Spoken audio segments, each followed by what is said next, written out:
Very good evening to you. Thanks for joining us on the Thursday edition of the show. Promises to be exciting. As always, I'm Yemi Adebayo. And of course, Austin Okolakman also with us as we begin today's show. To you wherever you are in the world watching us. Good to be on the show in London. I'm Austin Okolakman. I'm pumped up tonight because in the Nigeria Professional Football League, it was goals galore. Can't wait for us to talk about that on the show. Yeah, of course, we'll get to that in a bit. But of course, there's a lot to talk about as usual in your fast-paced, money-spinning world of sport. Today, we're going to give our viewers a slice of American football. We're going to have an interesting discussion with a stakeholder in that regard, so we'll do that. We'll also, as Austin said, take a look at the Nigeria Professional Football League. What a day it was to table toppers losing. But of course, the league leaders still maintain their four-point lead. So we'll talk about that as we move on. We'll also talk about the big thing happening with Manchester United, the appointment of Erik ten Hag as the manager of Manchester United. That's the outlook of the show tonight. So let me introduce our partner, starting off this segment with us on the show tonight. Okay. So we'll do that in a bit. But just to let you know that we're going to have an interesting discussion on, of course, American football in Nigeria. You will be surprised the kind of things happening in the background, and that's why we're trying to bring you to the fore today to let you know what is happening. Also, let me just quickly, before we get to that, let me just quickly bring you in as well. You know, we've always talked about publicizing and making known what this so-called lesser sports are doing in the country. And it gladdens the heart to know that a sport like American football has presence in Nigeria. Yeah, I love it. And shout out to Lawrence and his team. I hosted Lawrence, I think it was in 2019 or 2020 on Sports Tonight. And that was where he said, look, there's so much love for American football in Nigeria. I was shocked because, it's American football, but remember, we've got some Nigerian-born or players of Nigerian descent in the NFL, and they always come back home. They want to contribute. They want to, do their little bit towards the development of the sport in Nigeria. And I've always said it that Nigeria is a country that is blessed with human resource. We're blessed with talent. So these guys always see the home ground as a breeding place for sports. So it's good to know that they're taking American football to the schools. That's the basic, that's foundational base. And maybe when Lawrence gets to join us, I want to see and know the progress that they've made from 2020 when I hosted him on the show, the plans they talked about, and now that we're hearing that it's beginning to, manifest in terms of, even becoming a school league for American football, then it tells you that, yes, Nigeria is a ground where if we have the right leadership in place, if we've got the right people to run affairs of different sporting activities, then it will thrive. I agree with you on all that you have said, and it's going to be interesting to get the part about the league starting, and surely we're going to get to that in a bit. Interesting, and pictures you have on your screen just showing you some of the things happening on the ground here in Nigeria. The young ones taking to the sports, and of course there's a lot of raw talent there. You could see that. Is a sport that has a lot of Nigerian involvement, maybe Nigerians in diaspora anyway, but of course here at home we're now beginning to see that a lot can be done. The association is also letting us know some of their activities, so hopefully we'll get to that as we try to have this conversation. Also, let me also get something from you quickly before we bring, of course, Lawrence Ojaideh, the secretary of the Federation, before we get him on the show. Let me also quickly ask you this as well, as part of what we've been trying to gather about American football in Nigeria. And I don't know if it is in the U.S. is the same in the United Kingdom. The participation of people of Nigerian descent in American football. Because I know yes, because you've got baseball is a bit popular as well there. Yeah, it is. I mean, on Sundays, I don't know how they structure it, but there are some Sundays where an NFL game is played right here at White Hart Lane. I've seen about 2 of them, and it's always packed. Goes to show you that American football is big even outside the United States, and for the officials of American football, I'm sure that's the objective, to take the sport beyond the region where it is known, to take the sports beyond borders. Remember, they also do the same thing with the NBA. So yes, right here in the United Kingdom, I've seen a lot of NFL activities going on, a lot of American football being played. Don't particularly know the Nigerians involved in it because most of them are based in the United States. Remember, some of them play in the NFL, some are involved with coaching. So yeah, but you know, I think it's just the name that gives it away, American football. But it is a sport that is gaining momentum. A lot of Nigerian kids are going abroad through scholarship now to play American football. And I'm sure by the time we find a way to structure it properly, which is what Lawrence and his team, they're trying to do, you'll get more kids join this, particularly when parents know that it's an easy way for them to gain scholarship, go to the United States of America to study and play the sport. Then you know that the development will start fully. Maybe infrastructure might be a major problem. For instance, what we were saying, look at where they're playing, might be part of what a new talent to someone who is learning the sport will struggle with, because it entails a lot of running.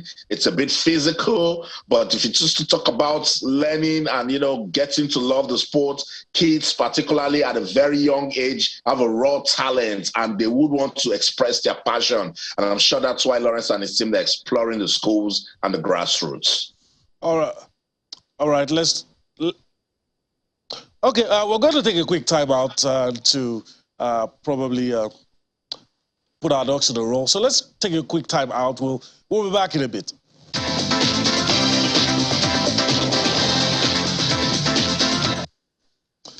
All right, so welcome back from that quick timeout where you were able to see Novak Djokovic return at the Serbia Open. All right, let's get to it now. Let's quickly introduce Lawrence Ojaideh. He joins us now. He is the secretary of the Nigerian American Football Association.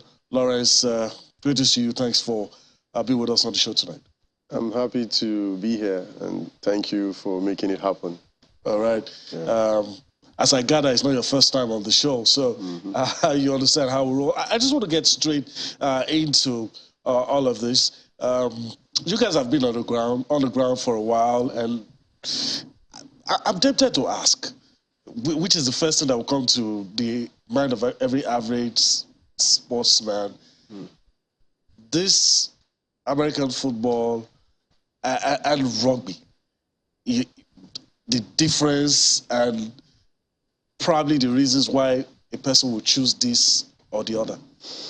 Okay, so the difference. Okay, I think the first thing is to understand that American football was bettered from rugby. Okay. Yeah, so, and the reason why why American football had to come up after rugby was, you know, the idea is to make sure that there's safety, more safety in the game. And that's why you see in American football, they use the helmets and the rest of things like that. But, you know, in the recent times, we have to now begin to look out for more safety, and that is what now bettered what we call the flag football. So in American football today, you'll be surprised that you know, we have two versions of the sport. You know, all for just to ensure there's safety at the highest level. You know, so we have the flag football. So for anyone who wants to play American football, the first thing is to see that the person is good in the flag football part, and then from there you can graduate to the tackle. So we call it tackle football and then flag football. The both is American football, and you can imagine, you know, how all this was bettered from one sport, rugby. Yeah. You know, so that's it. All right. I'll just ask you one or two more questions that my colleague Austin Okonak will chip in as well before we go on the break. When is the ideal time?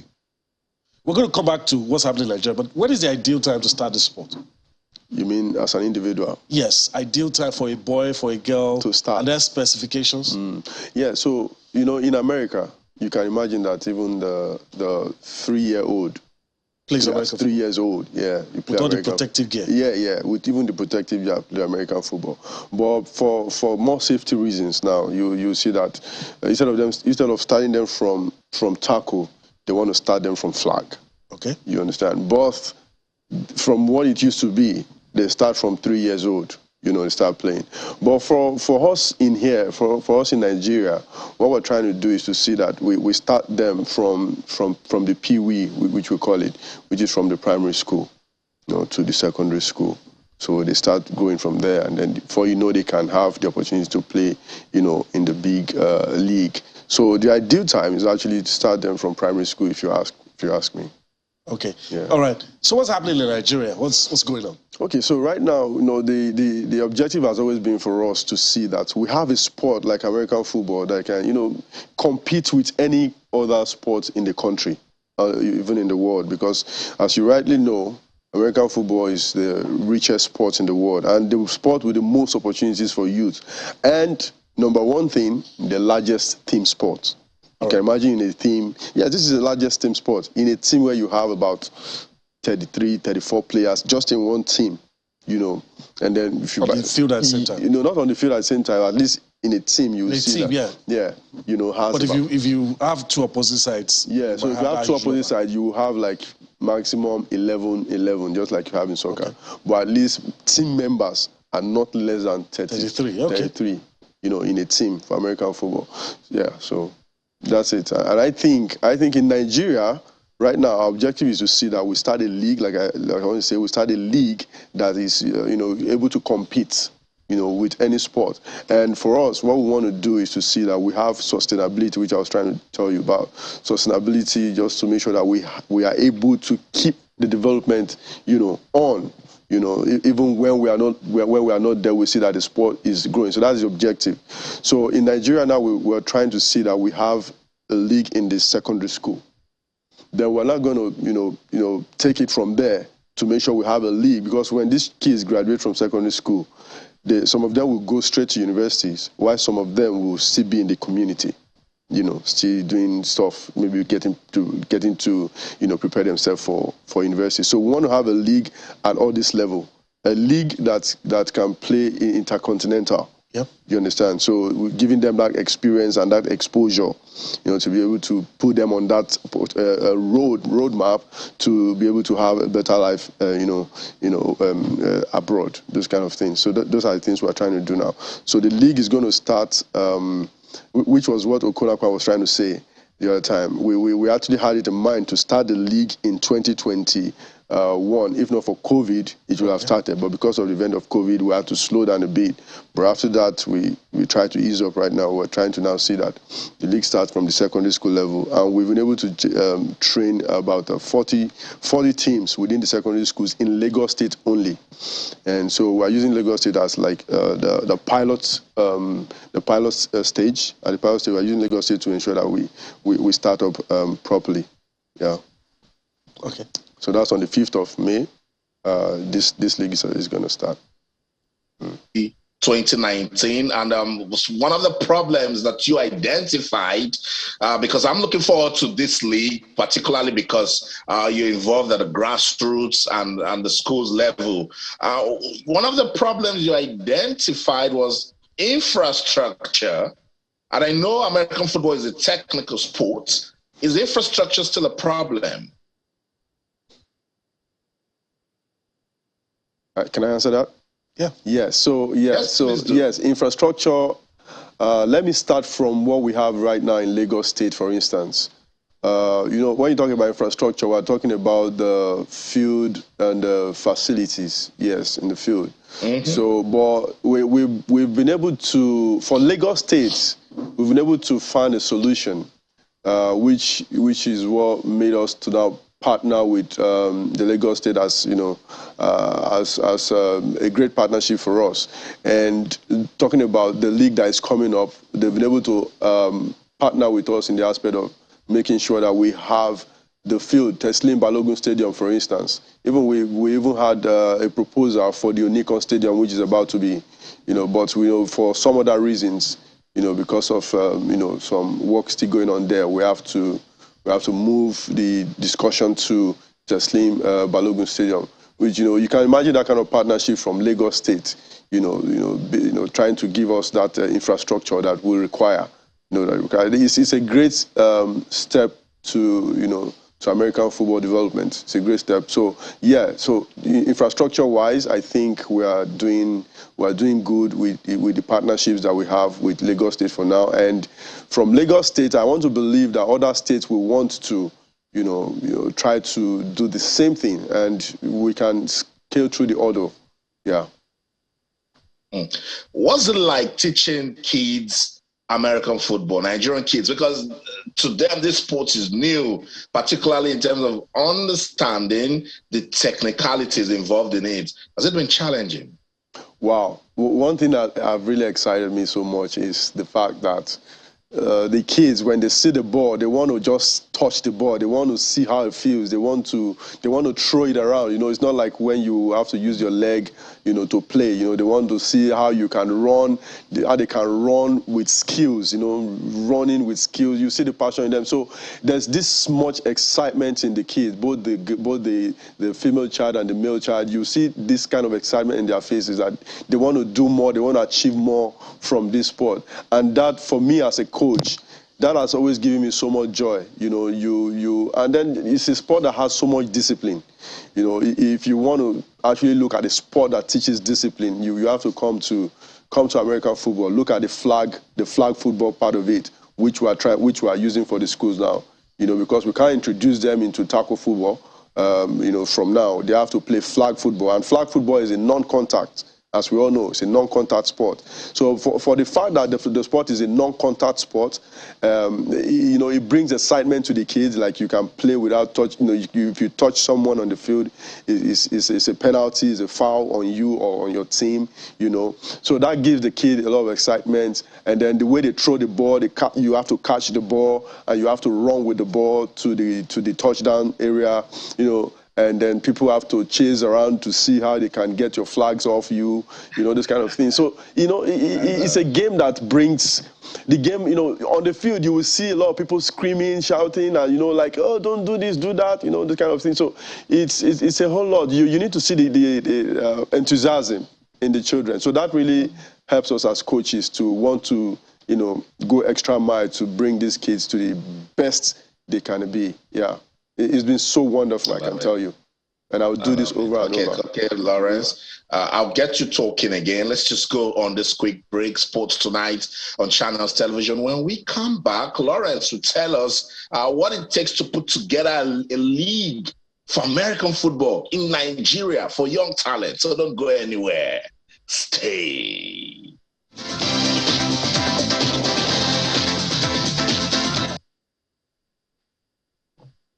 Welcome back. It's Sports Tonight on Channels Television. We're taking a look at American football in Nigeria. Lawrence and his team, they're trying to put together a league for young talent in secondary schools, I suppose. And so Lawrence is trying to talk to us about it and ways that you and I can join into, actually make it a success. Let's go back to the Lagos studio. Lawrence is right there with my colleague, Yemi Adebayo. Lawrence, tell us one more time. I know about 20 schools will participate in the league.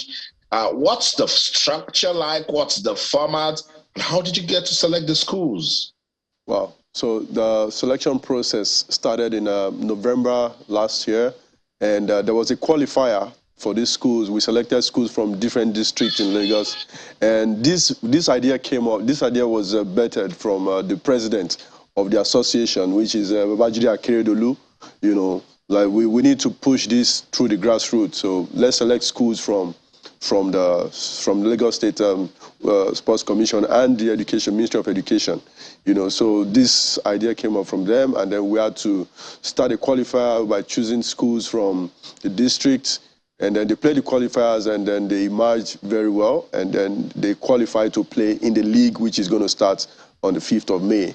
You understand? So we had to set up So the part of the structure, what we did was to set up, committees for different things, aspects, and the members of the committees are members of the Ministry of Education, the Sports Commission of Lagos State as well, with members of the board, the Board of Trustees. So we have a very strong structure, within the Lagos State as a whole, to ensure that we have a successful event that's about to happen.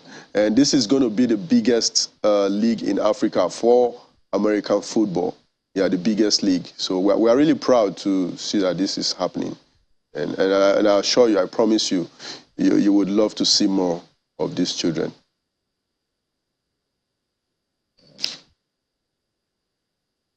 All right, so that's it. We're done with this conversation. Lawrence, I want to thank you for your time on the show today, and hopefully we get to see you some other time. Yeah, sure, I will. I would love to be here again. All right. So we've been having a conversation, of course, with Lawrence Ojaideh, the Secretary of the Nigeria American Football Association. We're going to take a quick time out. When we return from that, Bolu Amadi is right here with us. We're taking a look at the Nigeria Professional Football League. We'll also be taking a look at what's happening in English Premier League, a game currently going on right as we speak. So we'll go on that time out. We'll come back to talk some more on the things happening in the world of sports. Stay with us. We'll go on that time out and come back for more.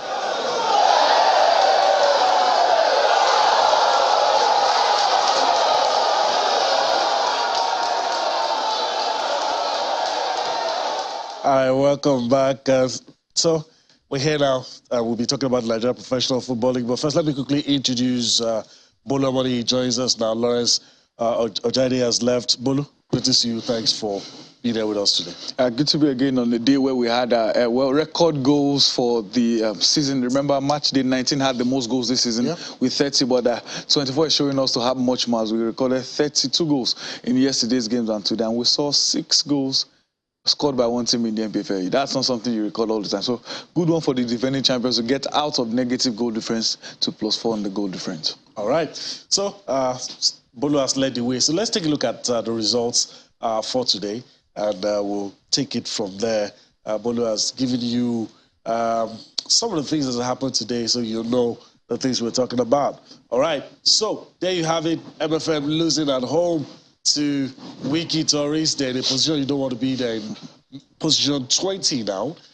You have Heartland, of course, Denton Plateau United. Then you also have Sunshine Stars also ending. Is it a 12 or 14 match unbeaten run of second loss of the season? Rivers United. And Heimba securing victory over Canopilas. 4 goals, by the way. It's always a big game when Heimba and Canopilas take to the field. And Aqua United, this is what Bolu was referring to, hammering, because that's just what it was, hammering Nasarawa United 6 goals to 1. Before we take some post-game reactions, Bolu, want to take us through what happened today? Well, in basketball, there's something we call blowouts. If this game was in basketball, that's what you hear. But in football, we have many times thrashing, beating, defeat, wallop, hammering, every kind of phrase you can use for it. And we got wisdom. Fernando scored the brace in the game. So it was a win that was necessary for Aqua United. Remember, they've lost about, I think, in their last 3-4 home games, they've won just 1. So they needed to win this game. The recent run they've had have been poor. Like I said, they were negative goal difference. But with this win, they moved up to +4. And for MFM, a few weeks ago, they were out of the relegation zone. They dropped back. At least they were very close, just 1 point. Now they are even rock bottom. They moved to 17, dropped to 18. Now losing at home, I think they lost concentration in the game. They considered in the first 2 minutes of the game to Aliu Ibrahim. Then later on, they tried to get an equalizer. Then they considered the last 3 minutes of the game. They need to recover. At least I said to myself, if you don't win away from home, at least the games you are playing at home, win those games and you definitely escape relegation. But losing at home like this is not something any coach wants. And by the way, pictures you have on your screen from that game, Bolu, is referencing how MFM just capitulated. similar to what happened to them on match day 1 against Remo Stars. Considered early, then in the process of trying to get at least an equalizer, they went on to concede the second goal and they lost at the end of the day. So I'm worried for MFM. When they started winning games at home, I thought, well, maybe it's time for them to push and see if they can survive the relegation. But now that they didn't even just drop, they dropped to 19th on the log. And the fellow strugglers now, they won their game. They ended, or they served Plateau United another defeat, something you don't say too much about the Just Bay side. So I think I'm more worried for MFM. Yes, it's hard to pick who will get relegated among these guys, but with the form MFM are going on with, I think they're a candidate for relegation. And we have Sunshine Side who picked up, who gave, like you said, Rivers United their first defeat in a very, very long time, thanks to the solo goal from Leonard Ugochukwu for them. Good win for Sunshine Stars. Well, it shows anyone can be beaten. That's why they needed to lose that game. Their second loss in match day 24. I think it's been huge for them. 4 points still ahead of the second base team. To stop Rivers United from winning the NPFL this season, you have to beat them well. And this is not beating them well. Okay. All right. So let's take some post-game reactions. Let's start with MFM, and also we'll listen to Wiki Torres. So let's just take both teams reacting to the game today. I'll come back for more sports tonight. For a team to concede in the first minutes of the game is very, very bad, and that has been our problem from the beginning of the league. Every time before we start the game, I always tell them we should not concede early goal. So, and if you concede early goal, you have to come from behind. You will not have confidence, most especially when you are at home. You start putting pressure on yourself. I really praise them for everything that they did. They tried to come back, but unfortunately, we cannot come back.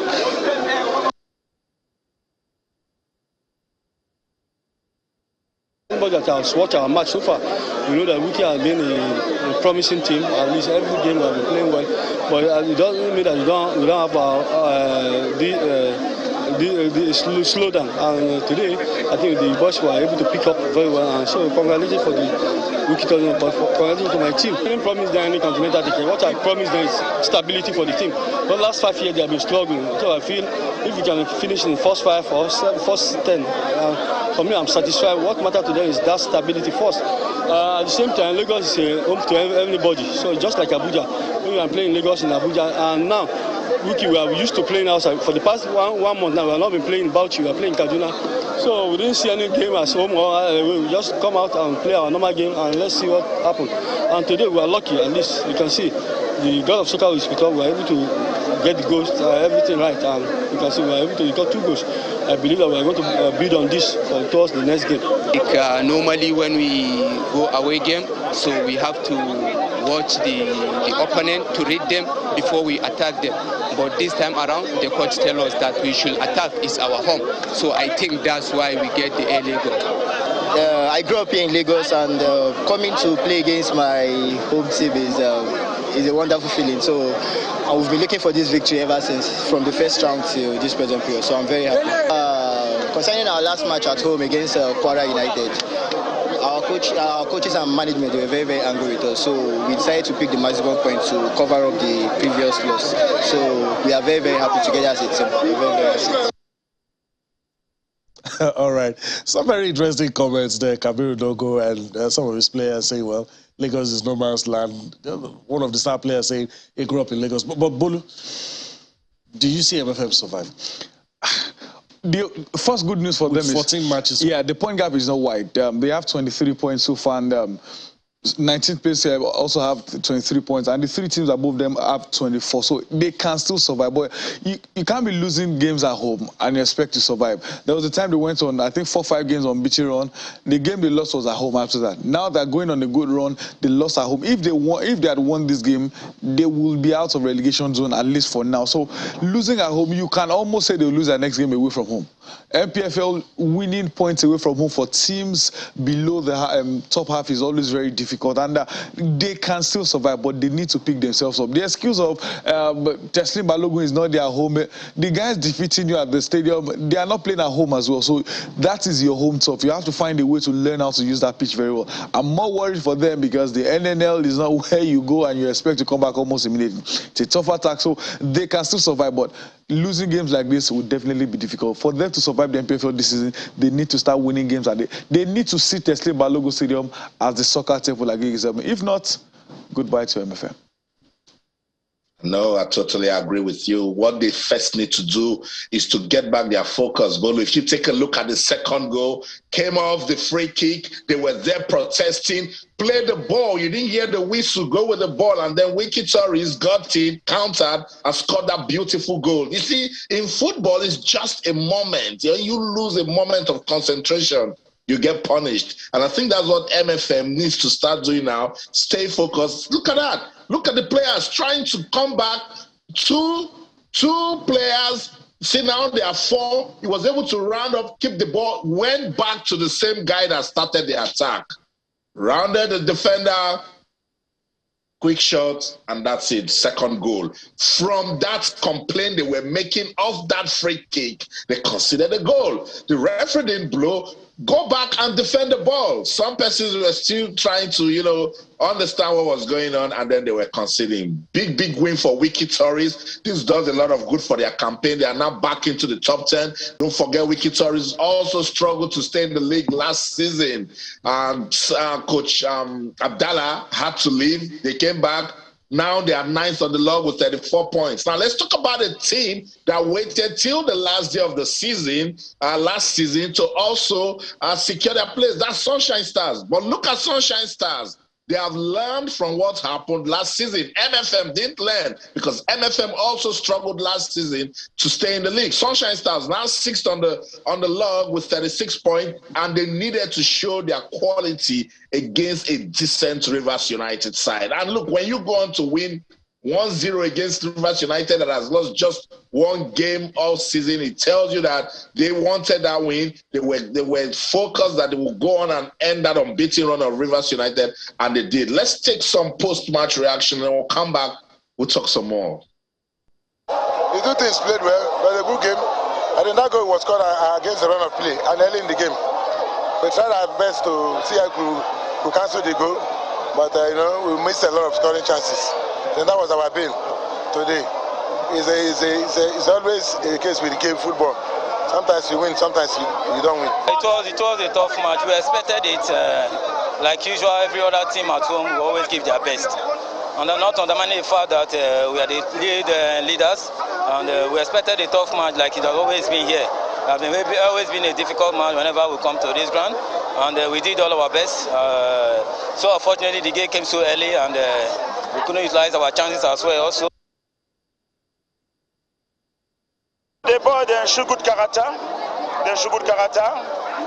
Some last season we know what we go arrange because as the team come back home, the boy want to impress the fans, the population. That's why there was many mistakes, but we know that the character in the pitch, what he give us the victory. To me, I think we did well because it's not easy to play against the team that is leading the league. So we try our best in order for we to win the game, and we thank God the day is out. It was indeed a good welcome back home gift for Sunshine Stars fans. I just hope that they will be well behaved, don't cause any problem, and see if they can make it to the top 4 Bulu. Because if you take a look at the table again, they can start believing because the gap from 6th to 4th isn't that much. And Remo Stars now, because of the win, look good in the top 3 with 40 points. But look at Sunshine Stars on 36 points, Kwara United 37, and Rangers on 38. This is a league that where you blink, you start asking questions. For instance, look at Kano Pillars. Look at where Kano Pillars is. And look at Heartland, struggling Heartland, beating a decent Plateau United side. Bolu, isn't that the NPFL for you? Well, I tell people, when Premier League fans say they have the most competitive league, when La Liga say they have the most interesting, when Serie A say they have the toughest, I tell them, combine everything into one and bring it into NPFL. There's no league in this lifetime as tough as the Nigeria Professional Football League. Like you rightly said, you blink, you snooze, and you lose. That's what the league is about. Just look at Kano Pillars. I think Eyimba needed that sigh of relief. Remember, Finidi just first lost as Eyimba coach, came against Kano Pillars when they lost 2-0, and it took time before they were able to recover. So this was a good revenge for them. And Kano Pillars, you can't think of thinking of Kano Pillars in the second half, bottom half of the table, is not something you say all the time. Then they in the relegation zone, 19th on the log. That's very huge. And I think that 4-0 loss against Eyimba is definitely not too good enough for their goals difference. Now they are -8. But for Sunshine Stars, they are just 2 points away from 4th place. If they win their next game and maybe for whatever reason Rangers Aquara fail to win, Sunshine Stars will move to 4th. And that means Remo Stars have to also win their game because they're also going away from home. So I think Sunshine Stars are doing so well. Like you rightly said, they learned from what happened last season. Same thing with Wiki Torres, who also learned. Unfortunately,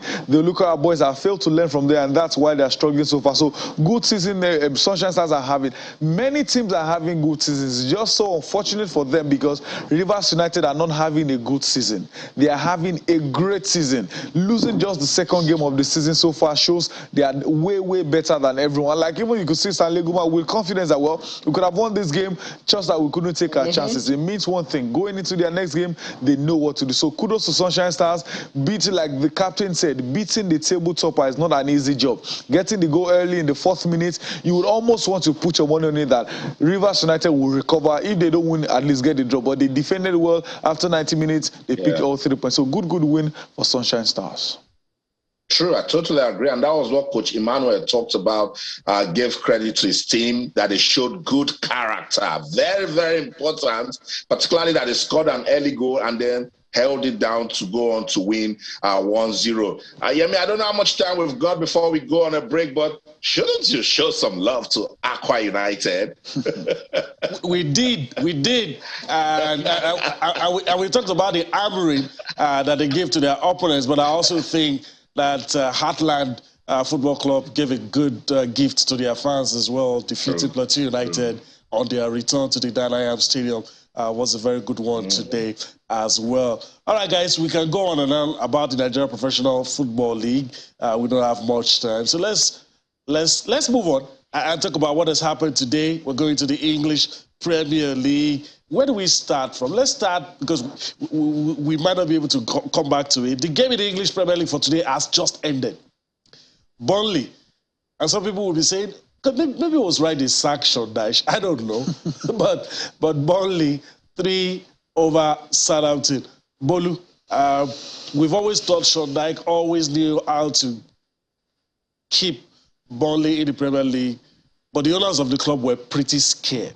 And that's why they took the decision. I don't know if they're beginning to see the results. I think the challenge was the games they kept amassing, the outstanding games they couldn't play, so it became too much. Normally, Burnley always find ways to escape, but when you have about 5 games unbeaten, it's always very difficult when you're playing every 3 days. You could say the decision is harsh, but in the end, it's about business because he will also get paid for leaving. If he has 10 years left on his contract, get paid for the 10 years. And now, like you said, they've won their first game. They are this close to Everton, and they are not very far from the likes of Leeds United. So with the way they are going, new manager bounce, they may even end up surviving relegation. All right.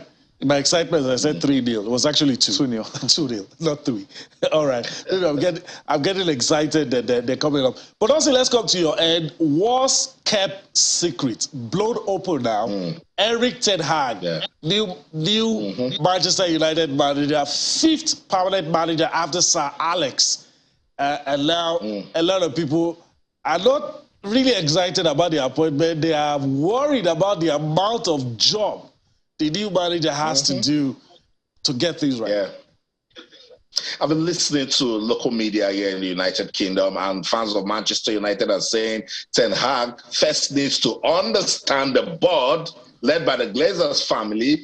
He needs to know what they want and make sure that he's in control before he starts even getting into the team. Look, I like this manager. I mean, every time I talked about Ajax, I credit Ten Hag for everything that they've achieved. And at some point, when Arsenal was struggling, I was even saying, this is the sort of manager you need because he understands the youth system. Now, going to a Manchester United that is desperate for victory now, that would not have any patience whatsoever, I don't know if Ten Hag is going to have the opportunity to experiment because the fans just want him to get in and start winning. First, they are not happy with the current squad, so he needs to find a way to tweak the mentality of the current squad, get persons to understand that you are playing for Manchester United, and hopefully they will be able to, give him a Europa qualification, because I don't see how top four will look good again for Manchester United.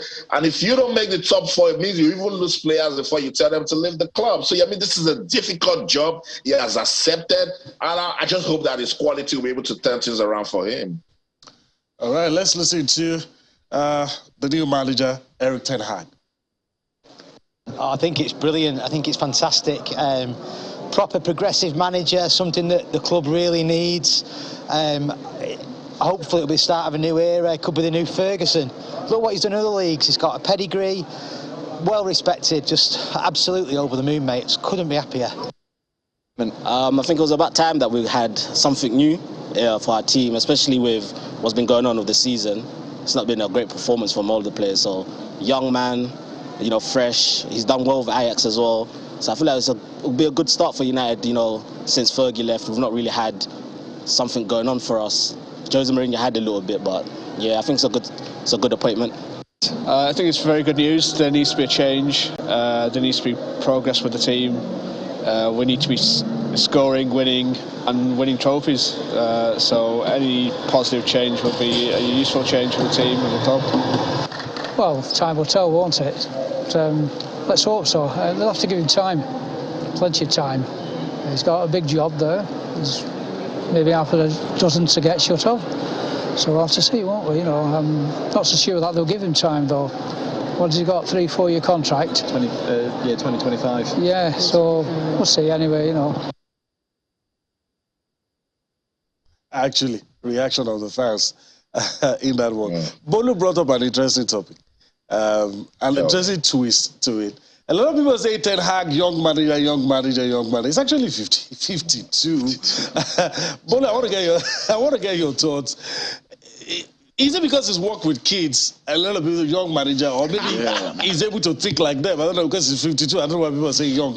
Everyone, probably because of his look and everything. If you put him side by side with Pep, probably Pep looks older, but he's not young. He's 52. But I think the first task should be United should have a realistic target. Most of my United fans still think they're on the same level with the likes of Real Madrid, Bayern, Liverpool, and Co. No, they are not even behind them. Because when you talk about Real Madrid, you still talk about the next phase of, let's say, PSGs. Even the way things are now, you probably rate Ajax that Ten Hag is coaching over United based on performance results and everything. So they need to, first of all, have a realistic target.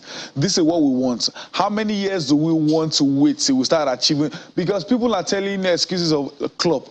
Klopp, in his first season that he joined them in October, you could see the light. He got to the Europa League final and lost to the man that owns the Europa League. So there has to, first of all, be a realistic target. What do you want him to do? Will he be in charge of signing, or will he be a Ralph? They need to put a structure in place. Does Ten Hag have what it takes? Yes. We saw what he did with Ajax. It was this close to making the UEFA Champions League final with Ajax, who probably don't have top qualities that United have. The players are there. People are talking about sell many players, let them go. I don't think there are many clubs that can buy Man United players because they overpay them. Too much salaries and everything. So except you release them and you pay them more. So I think United need to plan themselves out. Because if it's just Ten Hag come, start winning things, they will probably do the same thing that happened with Mourinho, same thing with Ole, same thing with Van Gaal, same thing with Moyes. So first of all, they need to have a realistic target. They need to put a structure in place. What do we tend to achieve in the next 2-3 years? And hopefully Ten Hag can succeed. I'm sure everyone who likes beautiful football, who has followed Ajax, like Austin Riley said, they like Ten Hag. I'm not sure anyone wants him to fail, but the United board need to write out what they want. If not, Ten Hag may be the next Jose Mourinho. Okay, all right. I have a funny question for Austin. Do you think the fans, or maybe the class of '92, will be so magnanimous with this new manager like they were with Ole? You'll have to give me a quick response before we have to go, but I'd love to hear your response. I think the best way to shut your critics is when you achieve success, you know. So if he hits the ground running, makes the right decision, these players decide to work with him, then definitely the class of 92 have no choice than to say, well done. First, he needs to get in and beat Ole's record. Okay, all right. That's a good place to leave it on the show. First, I want to thank Bolo Modi for his time on the show today. Hopefully, we'll do this again some other time. Sure. It's always a pleasure. All right. Thank you for allowing us to be a part of your day. We enjoy doing this. One more edition for the week. You see us again tomorrow. Till then, enjoy the rest of your day. And from me, Yemi Adebayo, bye-bye. It's always an interesting world of sports. Let's do it again tomorrow for the love of the game. In London, I'm Austin Okonakwan. In everything you do, remember, keep talking sports. Bye for now.